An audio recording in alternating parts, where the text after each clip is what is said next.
Hello বন্ধুরা, তোমরা সবাই কেমন আছো? আশা করি সবাই ভালোই আছো। আজকে আমরা তোমাদেরকে সন্ধান দিতে চলেছি এমন একটা জায়গা যেখানে তোমরা চাইলেই একদিনেই ডে আউট প্ল্যান করে ঘুরে আসতে পারো। এই রোজকার ব্যস্ততম জীবনের সময়ের অভাবে আমাদের অনেকেরই কোথাও বেশি দিন জন্য ছুটি ছাটা নিয়ে যাওয়া হয় না। তো যাদের কাছে এরকমই হাতে মাত্র এক বা দুদিন কিংবা একদিন হলেও চলবে সেরকম সময় আছে, তারা অনায়াসে চলে যেতে পারো এই জায়গা। সো আমরা আজ কোথায় যাচ্ছি, কিভাবে যাচ্ছি এবং কীরকম খরচ বাড়বে সবটাই তোমাদেরকে জানাবো। তার জন্য অবশ্যই আমাদের এই ভিডিওটা সম্পূর্ণভাবে দেখতে হবে, কোনো রকম স্কিপ না করে। আর যারা আমাদের চ্যানেলে নতুন আছো তাদেরকে অনুরোধ করব ভিডিওটা সম্পূর্ণ দেখার জন্য। আর ভালো লাগলে অবশ্যই লাইক, শেয়ার অ্যান্ড কমেন্ট কিন্তু অবশ্যই করবে, কারণ তোমাদের মতামত কিন্তু একান্তই আমাদের কাম্য। এগুলো আমাদের কাছে আরও ইন্সপায়ার করে কাজটাকে আরও সঠিকভাবে আপনাদের কাছে প্রদর্শন করার। আজকে আমরা যাচ্ছি আমাদের পার্শ্ববর্তী রাজ্য ঝাড়খণ্ডে। তো এই ঝাড়খণ্ড রাজ্য কিন্তু তার প্রকৃতি এত সুন্দরভাবে সাজিয়েছে, যেখানে তুমি কিন্তু একসাথে গেলেই পাহাড়, ঝর্ণা, নদী, অরণ্য এবং আরও অনেক কিছুর সৌন্দর্য উপভোগ করতে পারবে। তো আমি আর বিশ্বজিৎ আজকে সকাল সকাল রেডি হয়ে গেছি এবং পৌঁছে গেছি আমাদের হাওড়া স্টেশনে, যেখান থেকে আমরা সকাল 6:15 হাওড়া থেকে ব্ল্যাক ডায়মন্ড ট্রেন ধরি, যার ট্রেন নাম্বার 22387 ধরে পৌঁছে যাই ধানবাদ স্টেশনে এবং আমরা সঠিক সময়ে পৌঁছে যাই সকাল 11:20 মধ্যে। আর তোমরা যদি চাও কেউ সকাল 6:05 হাওড়া শতাব্দী ধরেও কিন্তু চলে আসতে পারো, যার ট্রেন নাম্বার 12019। সেক্ষেত্রে তোমাদের কাছে আরও হাতে এক্সট্রা 2 ঘন্টা সময় থাকছে, যেটা কিন্তু সকাল 9:23 মধ্যেই পৌঁছে দেয় ধানবাদ স্টেশনে। আর তোমরা যারা ভাবছো গাড়িতে যাবে তারাও কিন্তু চলে আসতে পারো ডানকুনি হয়ে NH2 ধরে। তো এখানে আমাদের ক্ষেত্রে ট্রেন ফেয়ার পড়েছিল পার হেড 115 করে। ট্রেন ছাড়ার পর বেশ আমি তো জানলা ধার পেয়ে বাইরের একদম সুন্দর একটা দৃশ্য দেখতে দেখতে এনজয় করতে করতে যাচ্ছিলাম। তো অনেকদিন পর এরকম ট্রেন নিয়ে যাতায়াতের সুযোগ পেয়ে বাইরের এরকম ধান ক্ষেত, মেঠো পথ এবং জলাজমি বা কোথাও কোথাও পদ্মবনের মানে ক্ষেত বা যেটা বলে পদ্ম চাষ, সেগুলো সব দেখতে দেখতে এনজয় করছিলাম। তো আমার তো বেশ ভালোই লাগছিলো। তো এই ট্রেন জার্নিতে যেতে যেতে একটুখানি হালকা আমাদের খিদেও পাচ্ছিল। তো হঠাৎই ট্রেনে এই ঝালমুড়ি কাকুর সাথে দেখা, যার থেকে আমি একটা ঝালমুড়ি নিয়ে নিই এবং আমি আর বিশ্বজিৎ খাই। এবং ঝালমুড়ি খেতে খেতেই হঠাৎই আমাদের চোখে পড়ে একটা বড় একটা কোনো নদী আসতে চলেছে। প্রথমে বুঝতে না পেরেও পরে বুঝতে পেরেছি নদীটা কী নদী। যেরকম আমরা কোনো যাতায়াতের পথে নদী বা গঙ্গা দেখলে আমরা একদম উৎসুক হয়ে দেখি, তেমনই এটা একটা বেশ বড় চওড়া একটা নদী ছিল। তো নদীটা ছিল বরাকর নদী। তো এই নদীর ওপর দেখতে পাবে যে তোমরা একটা বড় একটা যেরকম ব্রিজ ছিল আগে পুরনো, সেই ব্রিজটা হয়তো এখন আর ব্যবহারযোগ্য নয়, কারণ ব্রিজের ওপরের পাটাতন বা যেটা ছিল সেটা এখন আর তার সাথে যোগসূত্র কোনোভাবেই নেই।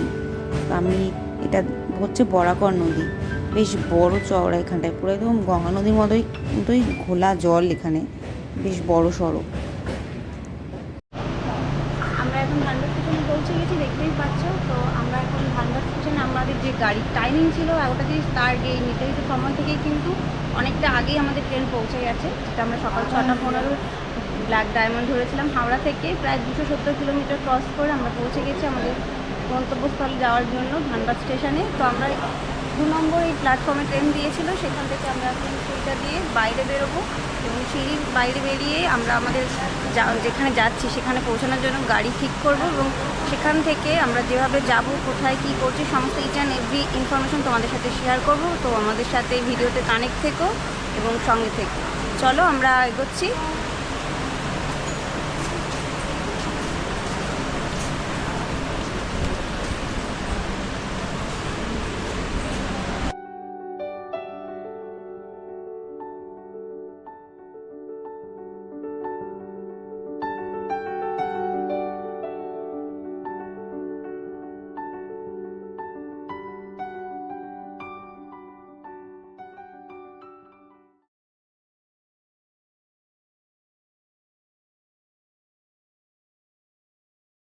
দাঁড়িয়ে আছে যেখানটাতে, তার ঠিক পেছনটাতেই আছে ট্যাক্সি স্ট্যান্ড বা অটো স্ট্যান্ড, যেখান থেকে তুমি অটো বা গাড়ি দুটোর মধ্যে যে কোনো একটা বুক করতে পারো যেখানে তুমি যেতে চাইছো সেখানকার উদ্দেশ্যে।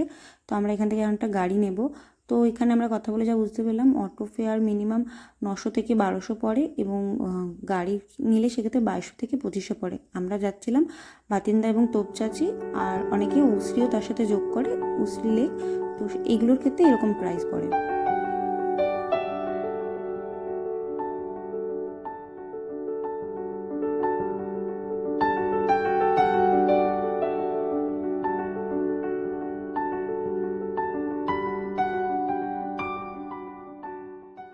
আমরা গাড়িতে যে দাদার সাথে যাচ্ছি, সে দাদা আমাদের সাথেই আছে, এই যে। हाय। तो यहाँ से भटिंडा जाने के कितने किलोमीटर है भैया? बठिंडा यहाँ से आपको 25 किलोमीटर है। 25 किलोमीटर है। लगभग 25 किलोमीटर है। हाँ। तो आपका नाम पहले बताइए और आपका फ़ोन नंबर बोलिए। मेरा नाम अशरफ खान है। मेरा मोबाइल नंबर 9386174555। धनबाद स्टेशन में है।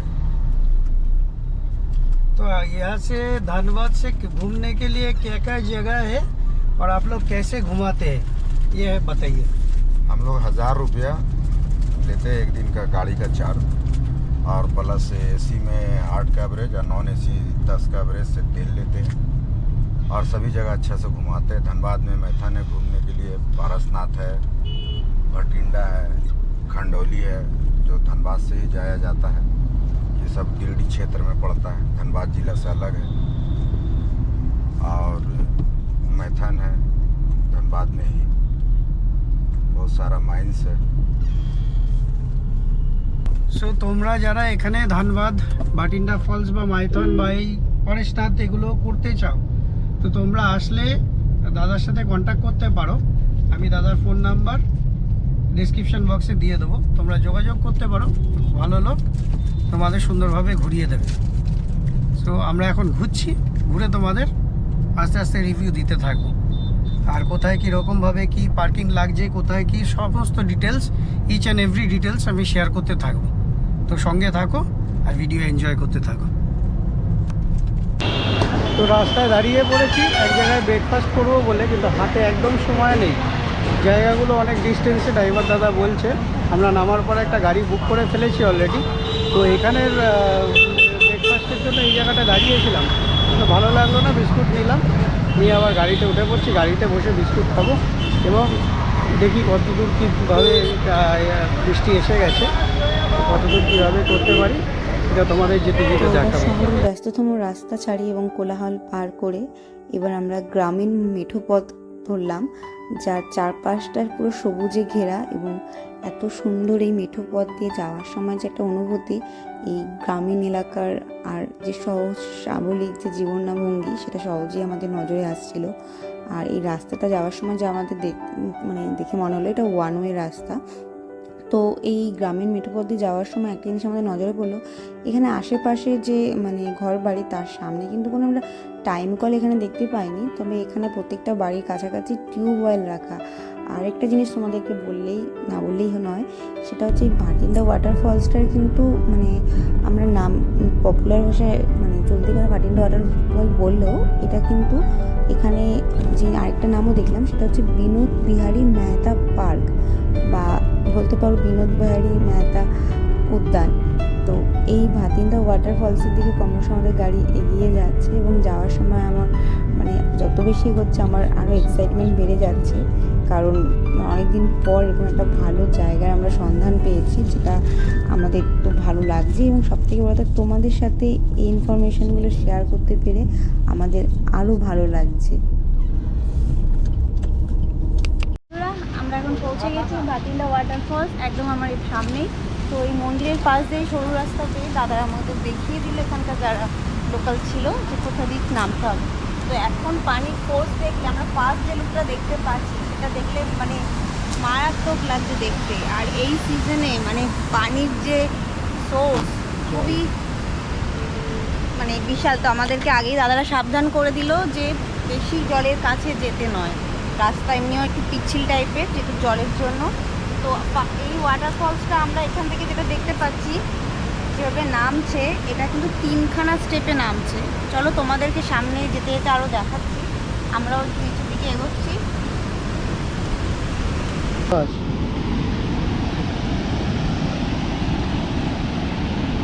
তো দেখতে পাচ্ছ ওয়াটারফলসটা, আর এই ওয়াটারফলসটা কিন্তু উচ্চতা একটু ছোটো হতে পারে, কিন্তু এর যে জলরাশি ধারণ করার ক্ষমতা অনেকটাই, কিন্তু আর অনেকটা চওড়া, যেন একটা ছবিতে পুরো ফ্রেমের মতো দেখতে লাগছে।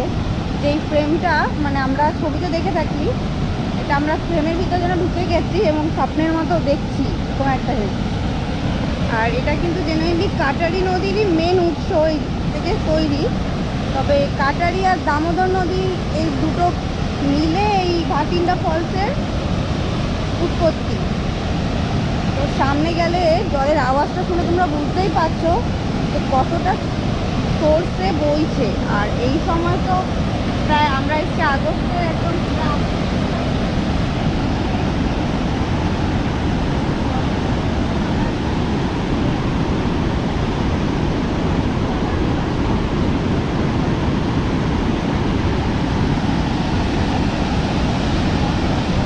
বিভৎস সুন্দর একটা ওয়াটারফলস, মানে না দেখলে বিলিভ করার মতো নয়। এতদিন আমরা অন্যের ভিডিওতে দেখেছি যে ভাটিন্ডা ওয়াটারফলস, তো আজকে নিজের চোখের সামনে দেখলাম। যে দেখে মানে এতটাই, ওই যে উপরের স্টেপটা থেকে জল এসে এখান থেকে স্টেপ, এখান থেকে স্টেপ, এইভাবে জলটা যাচ্ছে। আর বিশাল ফোর্স এখন জলের, মানে মারাত্মক ফোর্স, কি বলবো, মানে বিভৎস সুন্দর। তোমরা দেখতে পাচ্ছ অবশ্যই ভিডিওতে, যতটা ক্যাপচার করতে পারছি সুন্দর দেখাতে পারছি। জলের ফোর্সটা দেখো, দারুণ দারুণ একটা ওয়াটারফল। আমারও দেখা অন্যতম একটা সুন্দর ওয়াটারফল। তো আর কি দারুণ দারুণ একটা ব্যাপার এই যে ওয়াটারফল। ভাটিন্ডা ধানবাদের পপুলার স্পটের মধ্যে প্রথম স্পট এবং অন্যতম স্পট হচ্ছে এই ভাটিন্ডা ওয়াটারফল।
আর চারিদিকে কেউ নেই, ওয়াটারফলস আর আমরা শুধু। এই সময়টা বর্ষার জন্য এত বেশি জলরাশি হয় যে উপরগুলোতে যাওয়া অ্যালাউড থাকে না, এত জলের ফোর্স হওয়াতে। তোমরা এই ওপরে অন্য সময় আসলে হয়তো, শীতের সময় আসলে হয়তো ওপরে যেতে পারবে, কিন্তু এখন যাওয়া একদমই বারণ। উপর থেকেই বারণ করে দিল যে জলের কাছেও যেতে না। তো জলের প্রচণ্ড ফোর্স তোমরা দেখেই বুঝতে পারছো। তো ভাটিন্ডা ফলস।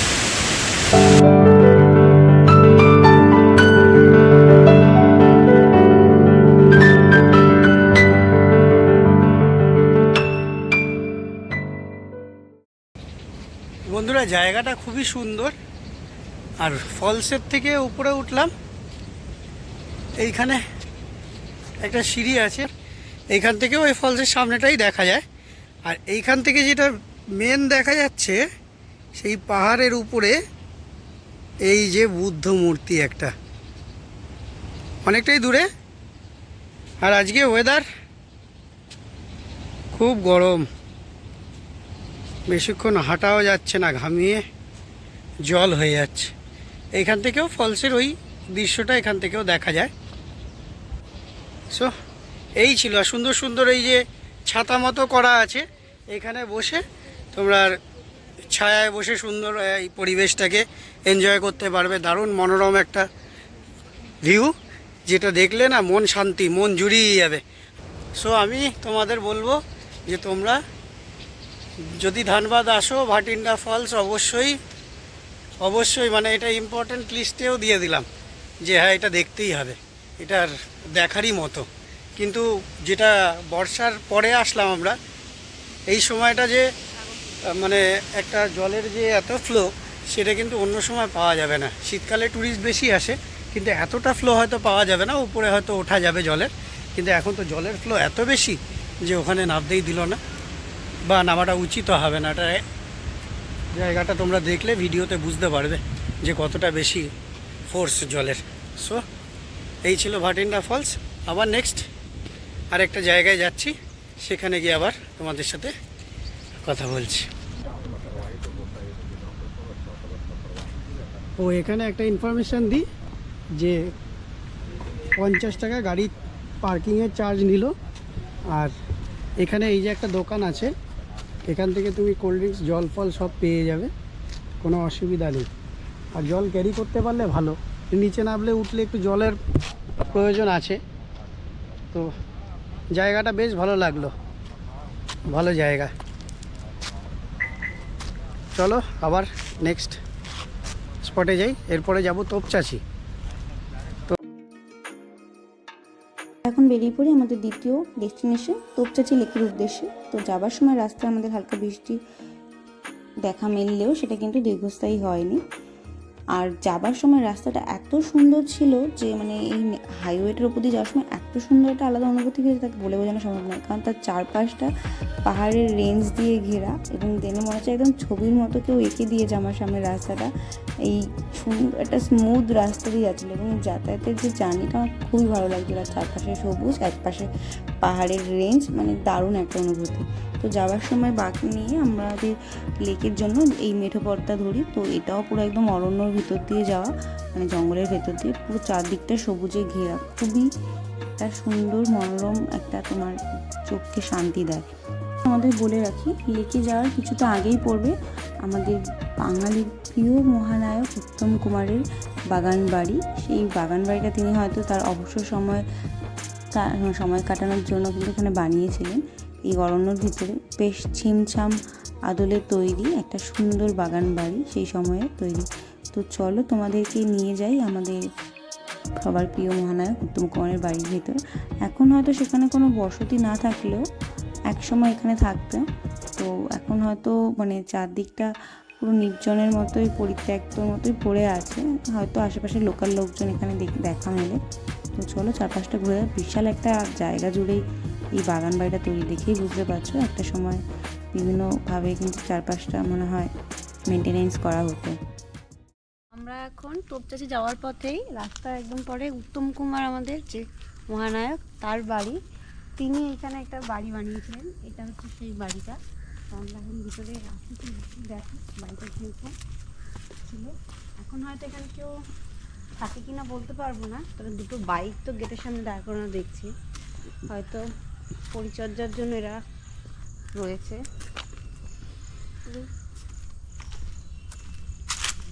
অনেকটা বড় জায়গা জুড়ে কিন্তু বাগান বাড়ি বলতে পারো।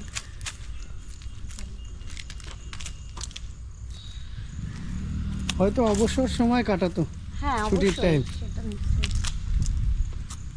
ছোট বাগান মতো করা, বসার জায়গাও আছে ওখানে।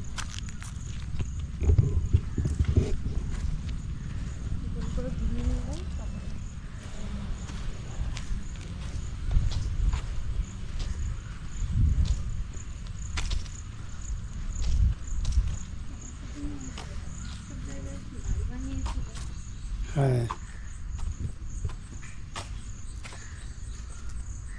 সেই পুরনো পাখা,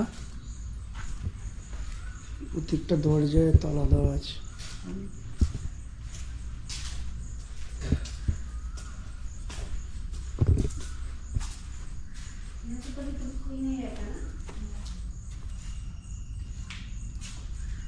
ভেতরে সব চেয়ার, আসবাবপত্র, এগুলো সব রাখা আছে, দেখা যাচ্ছে কিনা জানি না, তবে পুরনো সেই বেতের চেয়ার, আসবাবপত্র এগুলো সব রাখা আছে।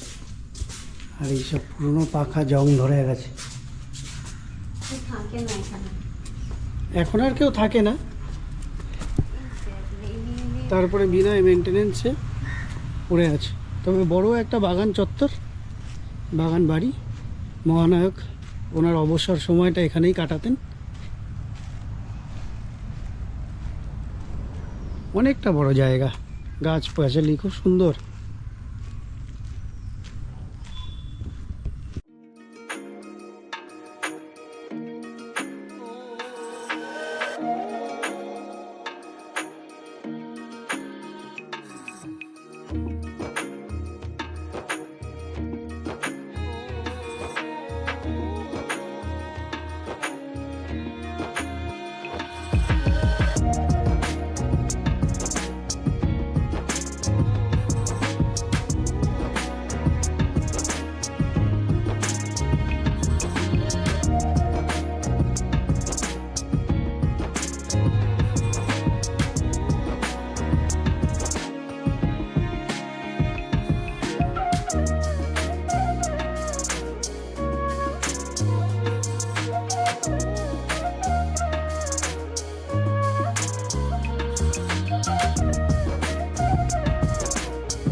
আমরা আবার এগিয়ে পড়লাম আমাদের এই লেকে যাওয়ার রাস্তার দিকে।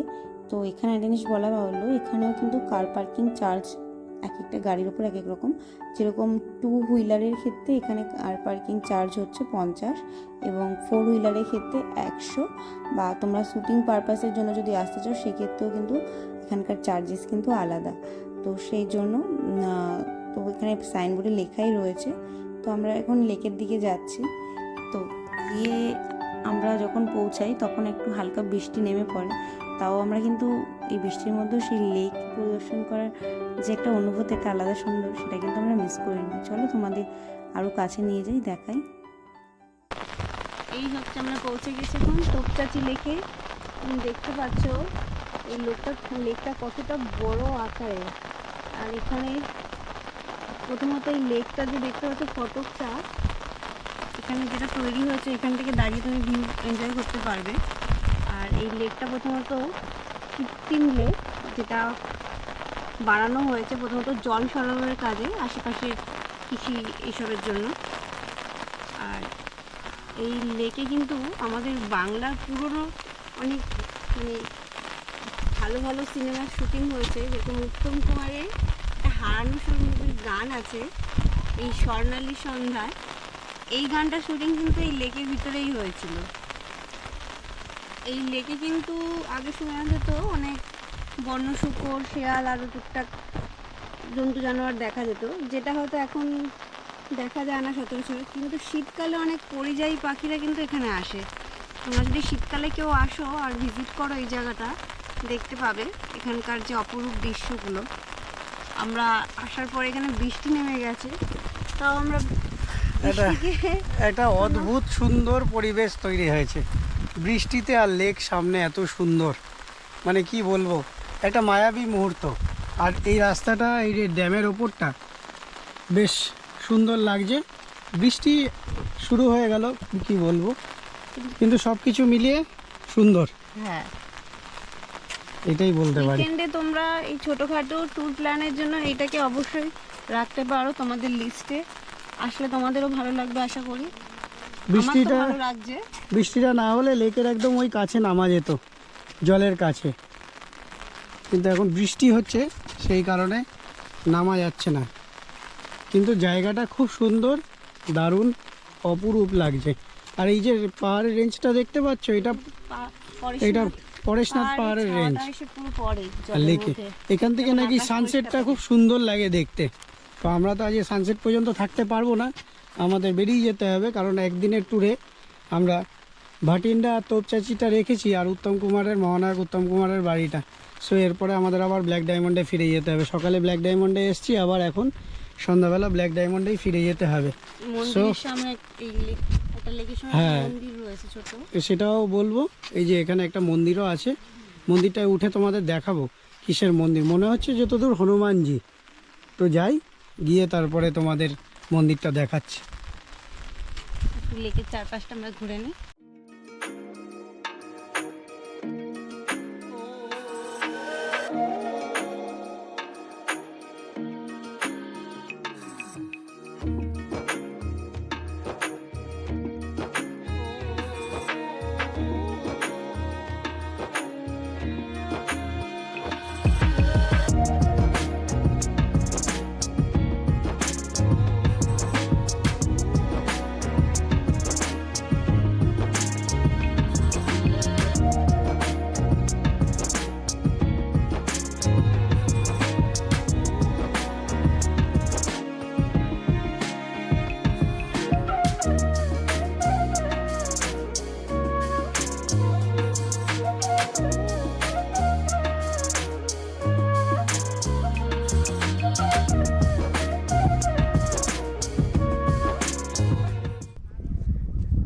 টোটাল 7টা ড্যাম গেট আছে, এখান থেকে জল ছাড়ে এই সাইডে। আর এই পুরো তোপচাচির যে লেকটা, এই কৃত্রিম লেকটা দিয়ে চাষাবাদের জন্য জল সরবরাহ করা হয়। এখন বর্ষার সময় যেহেতু বৃষ্টিতে লেকের জল পুরো ভর্তি, দারুণ লাগছে। আর এই জায়গাটা দিয়ে হাঁটতেও তোমাদের বেশ ভালো লাগবে, এই ড্যামটার ওপর দিয়ে। আর এখান থেকে লেকের ভিউটা, আর ওই লেকের পেছনের পাহাড়ের ভিউটা জাস্ট দুর্দান্ত। আমি একবার ক্যামেরাটা ঘোরাবো, তোমরা একবার দেখো, জাস্ট দুর্দান্ত, জাস্ট এই রকম। আর এই যে একটা গেট, ড্যাম গেটগুলো করা আছে, এখন সব ড্যাম গেট বন্ধ, এপারে জল ছাড়া হয়নি। তো এই হচ্ছে ড্যাম গেট, এইরকম 7টা গেট পরপর পরপর করা আছে। আর ওই দূরে দেখা যাচ্ছে গরু ছাগল ঘুরে বেড়াচ্ছে। দারুণ একটা বড় জায়গা, বড় লেক। বোটিংয়ের ব্যবস্থা আছে কি না জানি না, তবে এখন কোনো ব্যবস্থা দেখতে পাচ্ছি না। আর লেকের এপার থেকে ওপার দেখা যাচ্ছে না, এতটাই বড়। চারিদিকে পাহাড়ে ঘেরা, এদিকেও পাহাড় এদিকেও পাহাড়, টোটাল চারিদিকে পাহাড়ে ঘেরা লেক। বেশ সুন্দর, অপূর্ব অপূর্ব। তোমরা অবশ্যই এই ধানবাদ আসলে তোপচাচি লেকটা এটা মিস করো না। এটা দারুণ জায়গা, দারুণ লাগবে, সবার ভালো লাগবে। আর এই লেকের সাথে একটা মন্দির আছে, মন্দিরটা এখনই যাব। তো ভিডিও কেমন লাগছে অবশ্যই কমেন্ট করে জানিও। ভালো লাগলে একটা লাইক আর সাবস্ক্রাইব করতে ভুলো না। আর কোনো ভুল ত্রুটি থাকলে অবশ্যই সেটা আমাদের ধরিয়ে দিও, তাহলে আমরা আরেকটু ভালো করে ভিডিও বানাতে পারবো। তোপচাচি লেকের পাশে যে মন্দিরটা, সেটাতেই উঠছি।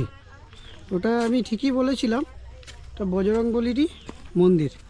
একটুখানি জাস্ট এরকম রাস্তা দিয়ে উপরে উঠে যাবে, উঠে গিয়ে তোমরা মন্দিরটা সামনে যেতে পারবে। আর মন্দিরের এখান থেকে লেকের ভিউটা জাস্ট এই রকম দারুণ। জয় বজরংবলী। বৃষ্টি হয়েছে, পাথরগুলো একটু স্লিপ স্লিপ। এখানে হনুমানজির একটা 5 মাথা মূর্তি আছে, 5 মাথা হনুমানজির মূর্তি। ক্যামেরায় কতটা আসছে জানি না, তবে সামনে যেতে গেলে। জয় বজরংবলী। আর এইদিকে হচ্ছে লেক, এই ভিউ জাস্ট অসাম। এরপর আমাদের এই তোপচাচি লেক, মহানায়কের বাড়ি, ভাটিন্ডা ওয়াটারফলস, এই তিনটেই ডেস্টিনেশন তুমি একদিনে এসে কভার করে আবার চলে যেতে পারবে। তো আজকে আমাদের এই 3টে ডেস্টিনেশনই কভার করা হয়ে গেল। এবার আমরা স্টেশনের দিকে রওনা দিচ্ছি। আর এখন ঘড়িতে 3টে বাজে। তো এখান থেকে স্টেশনের ডিস্টেন্সও মোটামুটি অ্যারাউন্ড 45 মিনিটস লাগবে। তো স্টেশনের দিকে আগাচ্ছি। রাস্তার সুন্দর, খুব সুন্দর বিউটি, সেগুলো দেখতে দেখতেই আজকের ব্লগটা শেষের দিকে যাবে।